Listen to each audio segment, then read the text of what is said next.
Dzina la Atate ndi la Mwana ndi la Mzimu Woyera. Tikulandireni lero pa 7 June 2022 lomwe ndi lachiwiri pano pa Tiyankhule na Ambuye. Tikupitiriza kusinkhasinkha mawu a Mulungu mawu uno. Ndipo mawu a tsiku la lero, mawu oyamba akuchokera m'buku loyamba la Mafumu 1 Mafumu mutu 17 kuyambira ndime ya 7 mpaka na 16.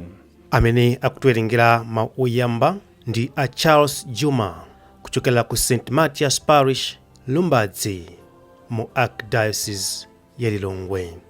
Ndipo uthenga wabwino kuchokera mu uthenga woyera wa Mateyu mutu 5 kuyambira ndime ya 13 kulekeza ndime ya 16. Ndipo amene akutiwerengera mthenga wabwino komanso kutigawira mawu ndi Father Gift Selemani kuchokera ku Bembeke Parish mu Diocese ya Dedza.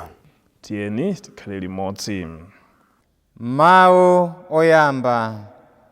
Mawu a m'buku loyamba la Mafumu 1 Mafumu mutu 17 ndime 7 mpaka 16. Pa nthawi yomweyo mtsinjewo udaphwa poti kunalibe mvula m'dzikomo. Tsono chauta adawuzanso Eliya kuti, nyamuka upite ku Zarefati mudzi wa ku Sidoni, ndipo kakhale kumeneko. Ndalamula mayi wamasiye kumeneko kuti azikakudyetsa. Choncho Eliya adanyamuka napita ku Zarefati. Atafika pa chipata cha mzindawo, adangoona mayi wamasiye akutola nkhuni.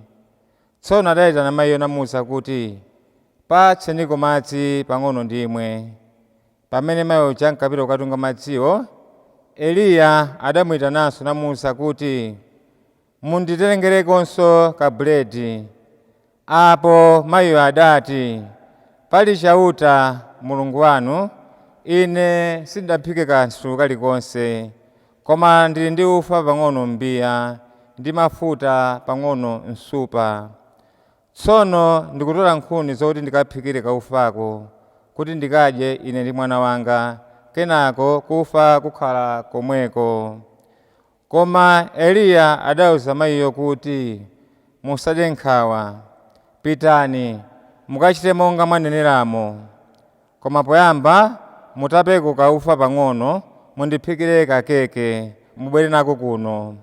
Pambuyo pake mukaphikenso kuti mudye inuyo ndi mwana wanu.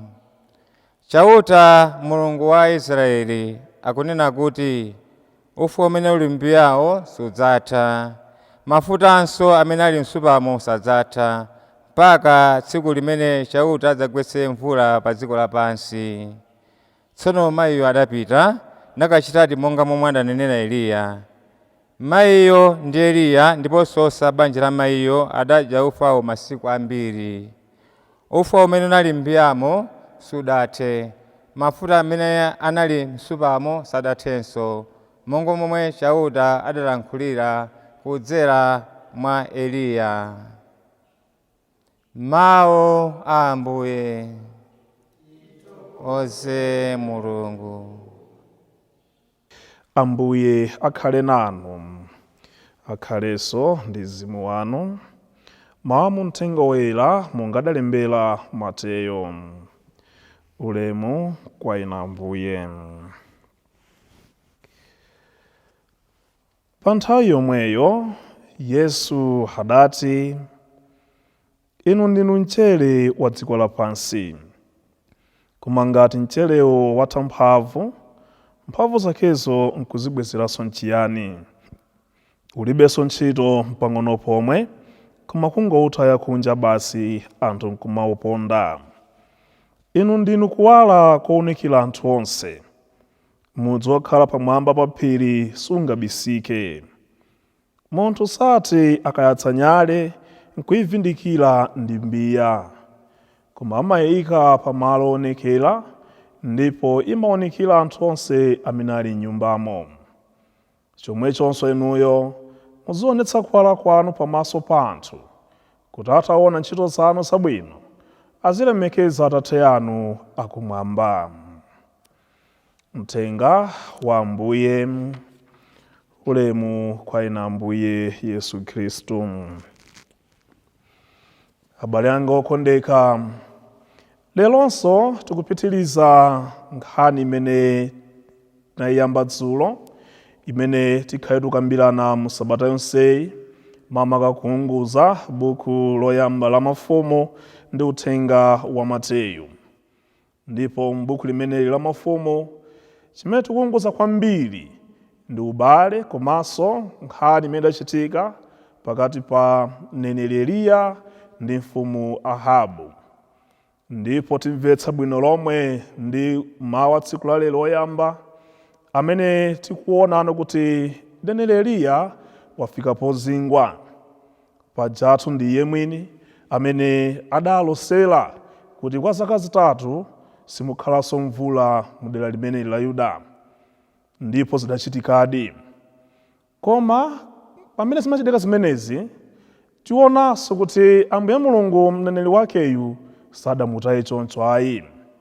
Pamene tsopano mtsinje udapha, akusowa madzi, akusowa chakudya, akusowa thandizo, Mulungu mwini akumutuma mneneri wake mweyu kupita ku dera lina ku Zarefati, kumene akakumana ndi mzimayi oti amuthandize.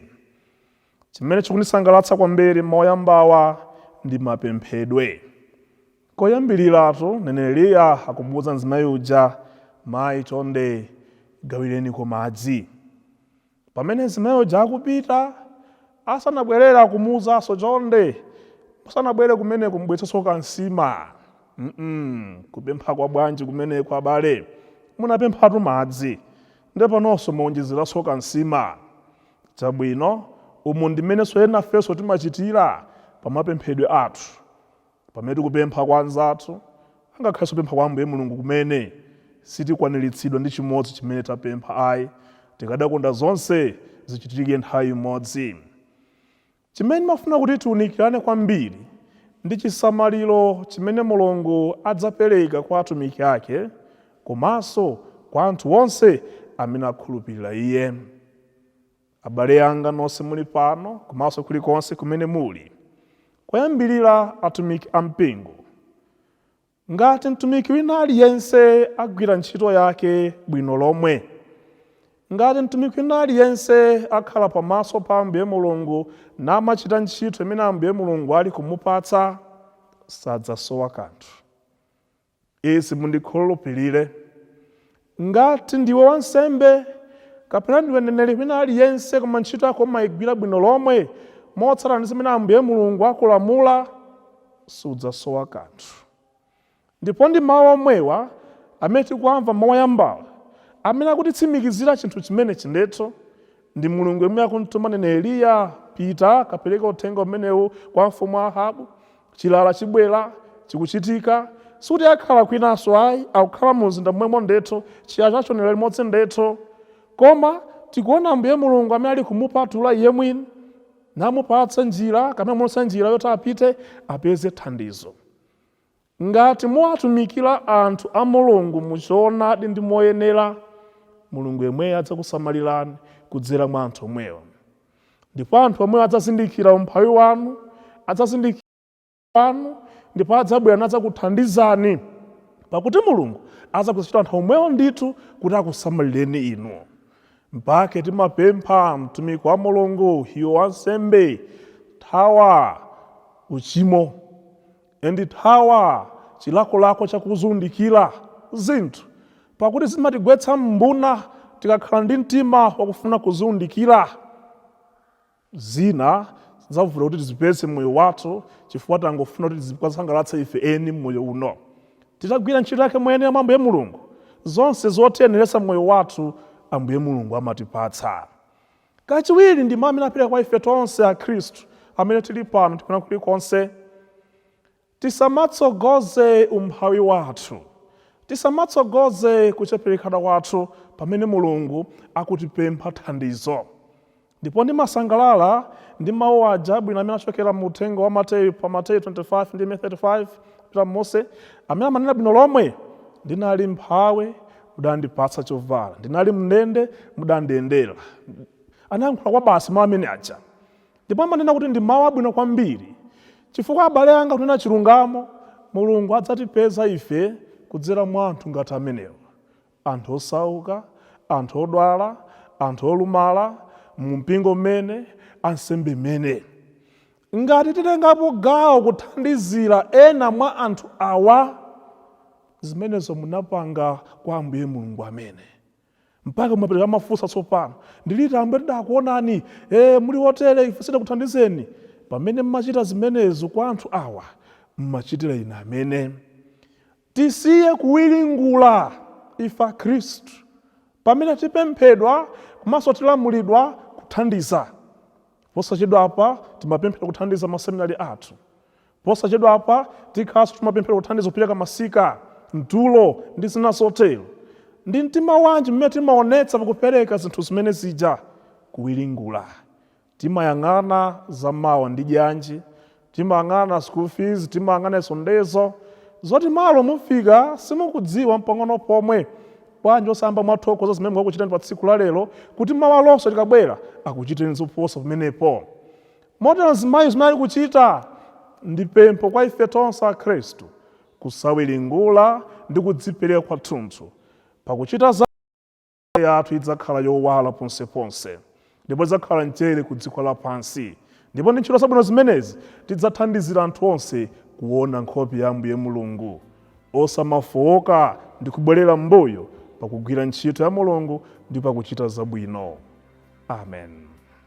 Ambuye akhale nanu, akhalenso ndi mzimu wanu. Akudalitseni Mulungu wamphamvu zonse, Atate ndi Mwana ndi Mzimu Woyera.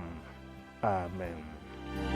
Lord, please show me every day as your teacher.